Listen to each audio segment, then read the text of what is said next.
Bienvenue dans cette émission spéciale consacrée à la crise énergétique que traverse notre pays, le Togo, actuellement. Vous êtes sur la télévision togolaise et sur Niort TV. Bonsoir et bienvenue.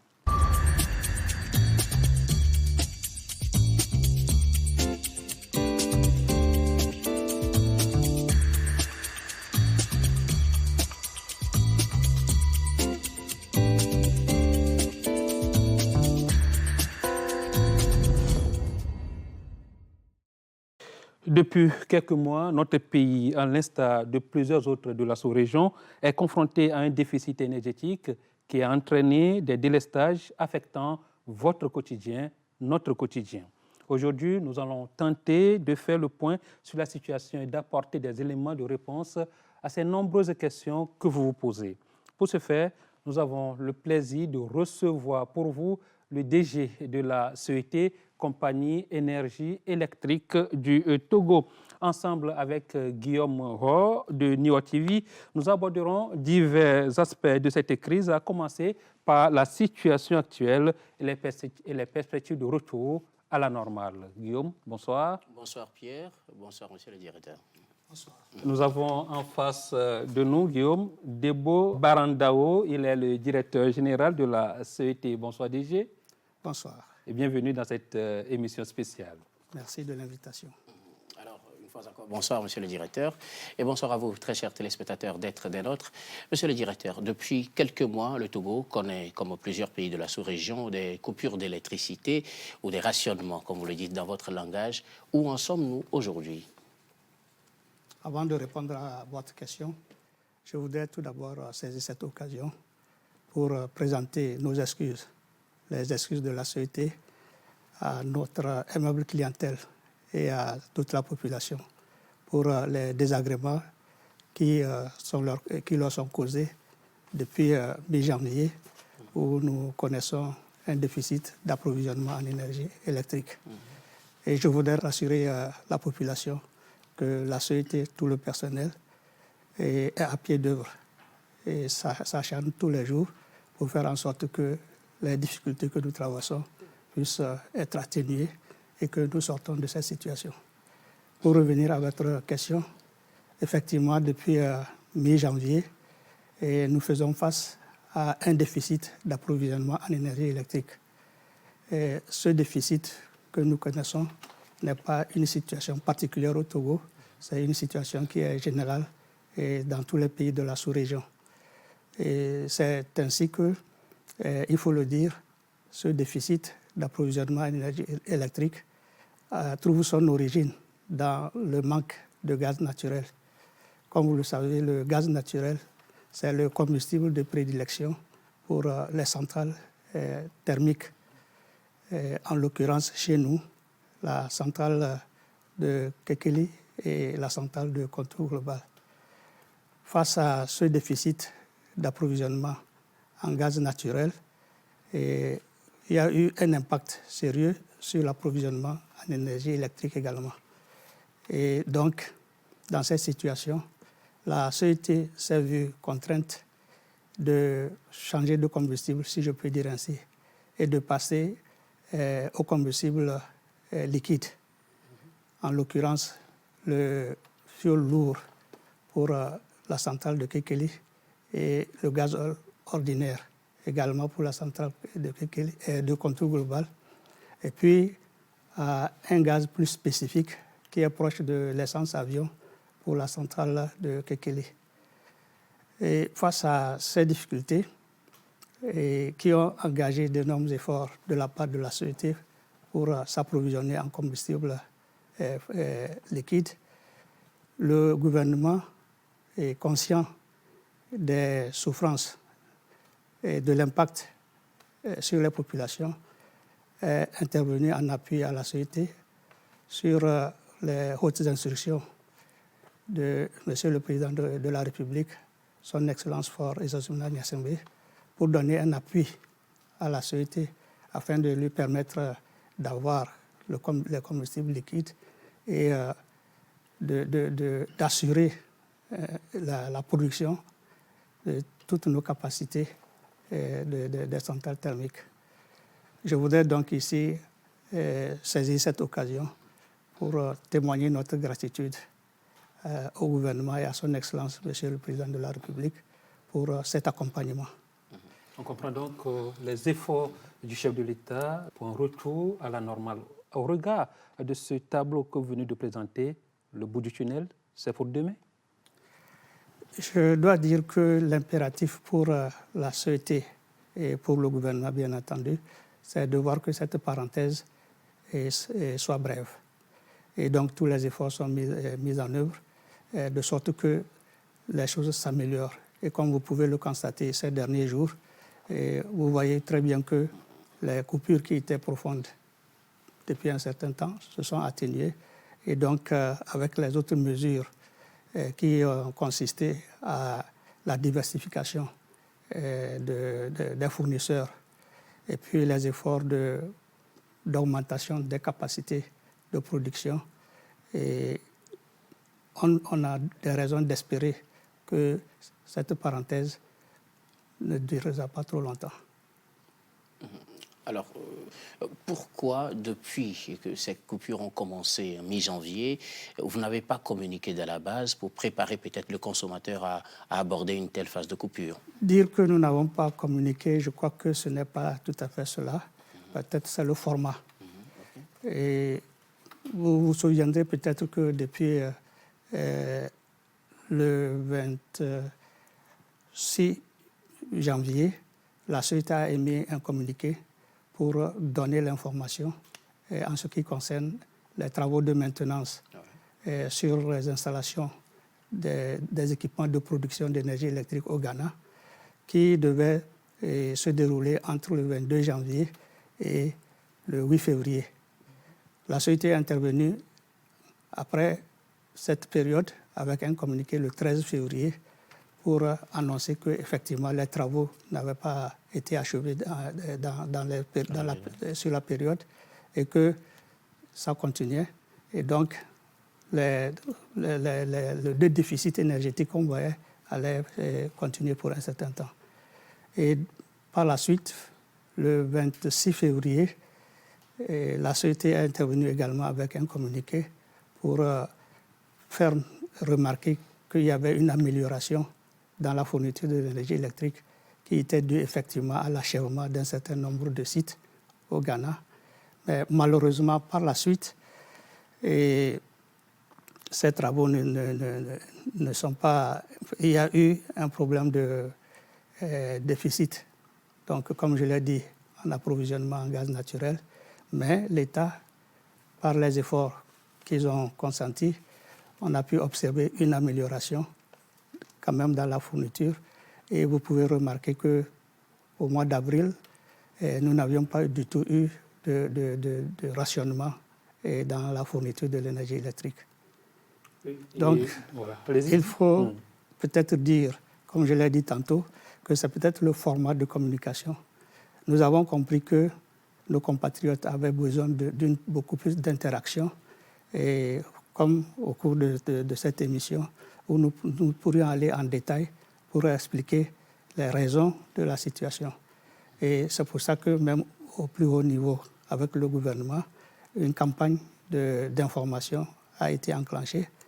Et le 25 mai, vous avez pu remarquer que la ministre déléguée en charge de l'énergie et des mines est intervenue avec une conférence de presse et qui a permis de discuter avec les médias sur la situation énergétique.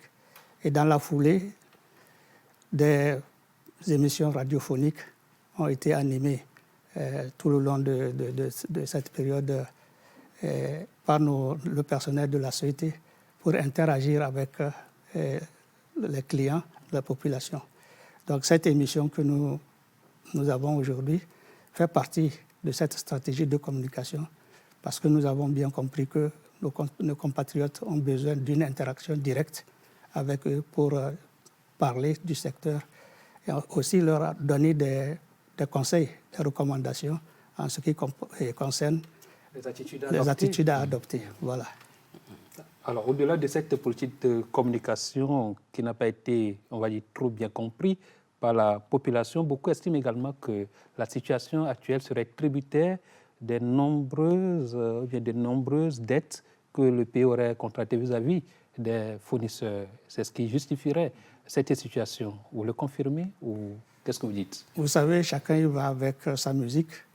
Mais nous avons reçu des notifications officielles de la part de nos fournisseurs. Et les raisons que j'ai évoquées tantôt sont les raisons qui nous ont été également servies, à savoir, dans un premier temps, du côté de la VRA au Ghana, les travaux de maintenance sur les équipements de production d'énergie électrique, et puis également les travaux de maintenance sur les infrastructures de gaz. Il n'a jamais été question d'un quelconque endettement qui serait l'origine d'une limitation de livraison. La problème, ce n'est pas seulement le Togo qui est dans la situation. Oui, comme je vous l'ai dit, le déficit, il est général. Il concerne notre pays, il concerne aussi tous les pays de la sous-région, y compris les pays qui nous fournissent l'énergie. Donc, je crois qu'il faut en tirer les leçons pour essayer de voir dans quelle mesure, surtout en ce qui concerne notre pays, et c'est ce que le gouvernement tente de faire, d'assurer une certaine stabilité en fait. Donc, de réduire un peu sa dépendance vis-à-vis des autres pays en renforçant sa capacité de production interne. Alors, monsieur le directeur, les consommations au cours de cette période ont baissé pour le consommateur togolais, mais on a remarqué paradoxalement que les factures et l'autre n'ont pas baissé. Qu'est-ce qui explique cela? On le dit, mais en réalité, nous n'avons pas de preuves de ce qui est affirmé. Et je crois que la préoccupation de la société, c'est d'être équitable et que les gens payent effectivement pour les factures qui sont correctes. Et je crois que s'il y a des anomalies, il peut y en avoir, qui sont dues peut-être à je ne sais quel facteur, nous sommes ouverts. Et toute anomalie qui serait constatée sur une facture, nous sommes ouverts à regarder et à traiter ça de façon appropriée. Donc vous dites que les clients ou bien les citoyens ont ce droit de venir vers vos services pour des réclamations vis-à-vis de ce qu'ils jugent anormal. C'est la pratique, ça ne date pas d'aujourd'hui. Et nous avons eu, de par le passé, tout le temps, des plaintes qui concernent peut-être des anomalies qui sont constatées, soit sur des factures, soit sur des travaux réalisés. Et donc nous les traitons selon les règlements techniques de distribution de l'énergie. Vous avez effleuré la question tout à l'heure. Le Togo reste dépendant de beaucoup de pays en termes de la fourniture d'énergie électrique. À quand justement l'indépendance énergétique de notre pays? Bon, voyez-vous, l'indépendance en matière d'énergie, c'est vraiment une ambition. Et le gouvernement s'attelle à cela. Et la société est dans la même démarche de faire en sorte que le pays dépende le moins possible de l'extérieur.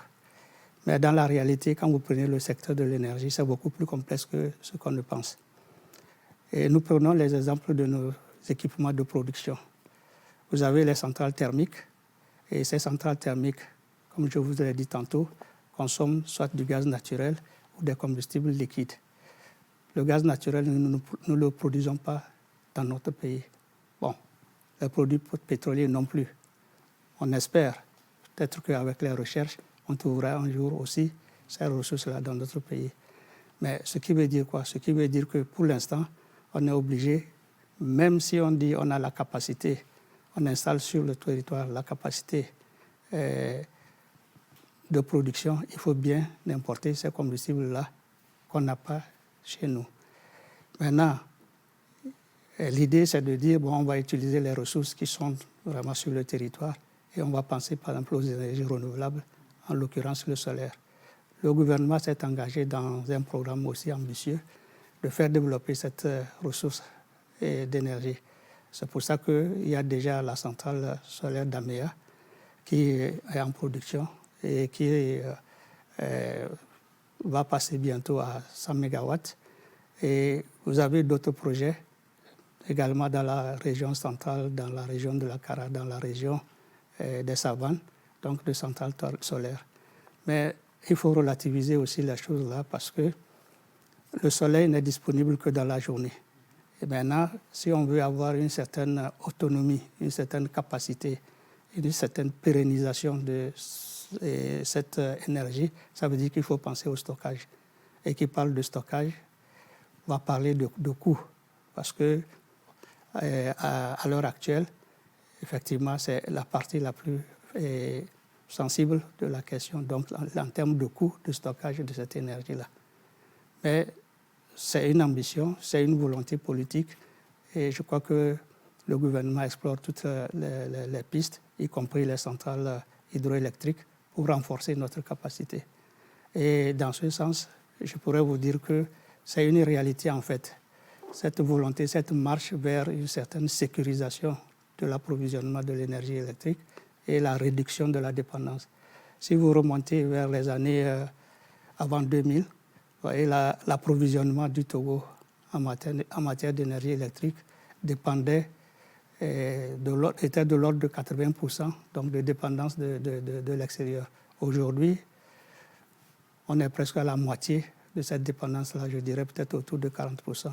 Donc il y a une évolution donc, de ce que le pays fait en termes de résilience en fait, pour être résilient et faire face vraiment à la demande pour les industries, le développement et pour le bien-être des populations. Alors, pour permettre à la population de mieux s'organiser, en ces temps de coupure, vous avez publié un plan de rationnement, mais parfois, on remarque que le plan n'est pas respecté tel que voulu. Qu'est-ce qui se passe réellement? Bon, dire que le plan n'est pas respecté, c'est aussi quelque chose qu'il faut regarder de près. En réalité, un plan, c'est des prévisions. Et lorsqu'on fait des prévisions, effectivement, il peut avoir besoin de réajuster parce que ce qu'on avait prévu n'est pas exactement ce qui arrive. Donc il y a cela. Mais en réalité, ce qui se passe, c'est que nous avons regardé un peu le plan de rationnement est adapté aux consommations des différentes catégories de consommateurs que nous avons. Vous avez d'abord, le premier groupe, c'est les ménages. Les ménages, leur profil de consommation dans la journée, c'est plus important le soir parce que tout le monde est à la maison et par conséquent, il y a plus de demande des ménages dans la soirée. Par contre, le secteur industriel, lui, sa demande est plus importante dans la journée parce que l'activité est intense en ce moment-là. Et donc, le plan de rationnement qui a été prévu consiste à diviser tout le pays en 3 secteurs, en 3 zones. Vous avez 2 premières zones qui concernent les ménages et puis la 3e zone, c'est les industriels. Et donc, comme je l'ai dit tantôt, dans la journée, les 2 premières zones sont celles qui doivent être rationnées s'il n'y a pas suffisamment de disponible pour tout le monde. Et donc, le soir, c'est l'inverse. C'est les industriels qui doivent être rationnés. Et donc, ce plan de rationnement qu'on a établi, il est dynamique. Il est dynamique dans ce sens qu'il s'adapte, on essaie d'adapter toujours à la réalité de l'offre et puis de la demande. Et nous essayons également, effectivement, quand on parle de plan n'est pas respecté, si vous voyez que le disponible qui était prévu ne satisfait pas à la demande actuelle, vous êtes obligé de réajuster.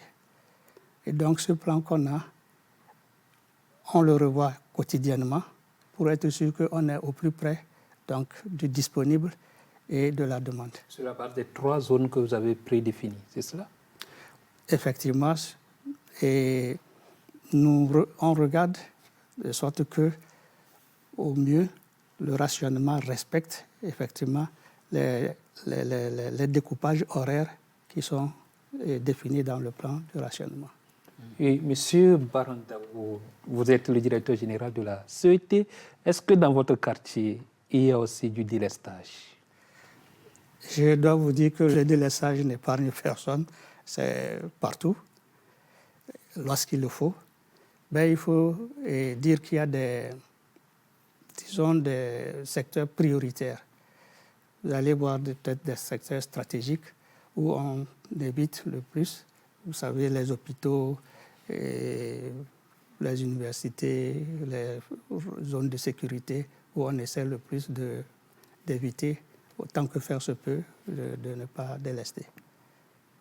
Vous avez dit? Et donc, oui. vous souffrez aussi des coupures des courants chez vous? Absolument, absolument. Et je dois vous dire que chez moi, je n'ai même pas de groupe électrogène. Je crois que c'est important de le dire parce que c'est vrai, il faut que tout le monde subisse. C'est peut-être la sympathie. Donc, je n'ai pas de groupe électrogène chez moi. Donc, quand il y a coupure dans mon quartier, effectivement, je suis dans le noir comme tout le monde. Mais je dois relativiser les choses. Et comme je l'ai dit tantôt, je crois que nous voyons des améliorations. Et donc, effectivement, ces derniers temps, il y a de nettes améliorations et on espère qu'on va sortir bientôt de cette zone de turbulence. Et justement, en parlant de ces améliorations, quelles sont les solutions que vous avez sous la main aujourd'hui pour soulager la peine des consommateurs? Donc, ce qui a été fait, ce qui est envisagé, d'abord, c'est sécuriser le combustible liquide pour être sûr, pour les centrales, pour être sûr que ces centrales, ces capacités que nous avons sur notre territoire fonctionnent à leur pleine capacité. Ça, c'est le premier axe. Le deuxième axe, nous avons conclu un certain nombre de contrats avec de nouveaux partenaires pour ne pas dépendre de fournisseurs uniques. Et donc, ces contrats vont arriver bientôt peut-être à produire des résultats qui viendront s'ajouter alors à ce que nous avons déjà comme contrat de fourniture en place, plus notre production interne. Et il y a aussi les efforts que le gouvernement fait pour accroître, faire de nouvelles installations de centrales électriques, donc pour augmenter la capacité interne donc, de notre parc. Je dois dire que l'autre axe que nous privilégions ici, c'est la maîtrise. La maîtrise, disons, de la demande. Donc, sur notre propre réseau, nous faisons les efforts d'optimiser la consommation. Et puis, nous invitons, comme au cours de nos contacts avec la population, nous les incitons à mieux utiliser l'énergie qui est mise à leur disposition. Vous comprenez que, par exemple, au niveau de l'éclairage, quand vous êtes dans une pièce, ben, c'est normal que vous éclairez. Vous n'éclairez pas la pièce, mais vous éclairez pour voir. Une fois que vous sortez de la pièce, il est indiqué que vous éteignez la lumière parce que la pièce n'a pas besoin d'être éclairée. C'est des sensibilisations que nous devons faire pour que les gens comprennent que l'énergie qui est mise à disposition doit être utilisée de façon judicieuse. Ainsi, ce qui n'est pas consommé par un peut être mis à la disposition d'autres.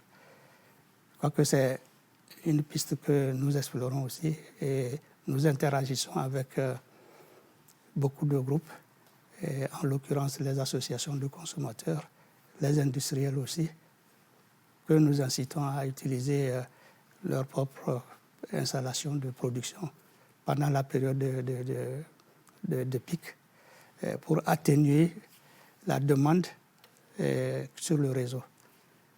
Alors, par rapport au début de la crise, on sent aujourd'hui une amélioration sensible de la situation. Demain, sera-t-il encore meilleur? Il faut l'espérer parce que tout le monde y travaille. Et je vous ai indiqué tous les efforts qu'en interne, la société fait pour stabiliser les choses et pour éduquer, maîtriser la charge et, disons, la demande, et aussi les efforts que le gouvernement fait dans le sens, effectivement, de sortir de cette situation de déficit énergétique. Alors, entre-temps, quand on a eu ces déficits électriques, on avait pensé que la vision du gouvernement d'assurer pour les Togolais l'autosuffisance électrique à l'horizon 2030 de façon générale ne serait pas atteinte aujourd'hui. Avec tous les efforts que vous fournissez, pouvez-vous nous garantir que cette vision reste toujours d'actualité? Absolument, absolument. Je crois que la vision du chef de l'État, c'est de faire en sorte que l'électricité aille à toute la population. Vous savez aujourd'hui que l'électricité n'est plus une denrée de luxe. C'est une denrée de première nécessité qui amène les autorités à travailler dans ce sens pour faire en sorte que l'accès universel à l'électricité d'ici 2030 soit effectivement une réalité. Il y a une des progressions. Aujourd'hui, le taux d'accès à l'électricité est à plus de autour de 65%. Donc, vous voyez, il y a effectivement une progression et l'objectif qui est fixé, tout le monde y travaille. Tout le monde y travaille. Nous tirons vers la fin de cet entretien, monsieur le directeur général. Mais s'il est une question que vous souhaiteriez que l'on vous pose à cet instant précis, quelle serait cette question et quelle serait la réponse? C'est difficile de dire. Je crois que le souhait de tous, c'est que nous sortions très rapidement de la situation dans laquelle nous nous trouvons. Et parce que l'énergie, c'est vraiment comme le sang qui coule dans les veines d'un individu. Quand elle vient à manquer, tout le monde ressent son importance. Vous avez l'impact que ça cause sur l'économie. Vous avez l'impact que ça cause sur la vie de tout le monde. Et donc, il est important qu'on travaille tous et qu'on fasse tout pour que cette situation s'améliore le plus rapidement. Je crois que c'est le vœu de tous. Alors, monsieur le directeur, au sortir de cette émission, que doit retenir le téléspectateur, le consommateur togolais? Doit-il, vous nous avez éclairé sur la question de l'endettement, ce n'était pas en fait la raison de ces coupures, mais que doit-on garder essentiellement et que peut-on espérer pour les jours à venir en matière de fourniture d'électricité aux Togolais? Cette crise est d'abord une crise de gaz naturel. J'emploie crise parce que vous l'avez dit, mais nous pensons que c'est une situation de déficit qui est là. Il y a effectivement des indices qui montrent que, effectivement, de ce côté, les choses s'améliorent. Et donc, il y a aussi une prise de conscience forte, à croire que tout devait aller dans le bon sens. Tout devait aller dans le bon sens. C'est l'espoir que nous donne le directeur général de la CET, Guillaume. Nous sommes à la fin de cet entretien. Justement, merci à vous, Pierre. Merci à vous, monsieur le directeur, de nous avoir éclairé sur la situation. On retient essentiellement qu'il y a toujours de l'espoir et que cette crise va bientôt passer. Elle n'est pas due surtout à l'endettement de la CET. Merci à vous, très chers téléspectateurs, d'avoir été des nôtres. C'est la fin de ce numéro. Une bonne suite de programmes sur la télévision nationale et aussi sur New World TV.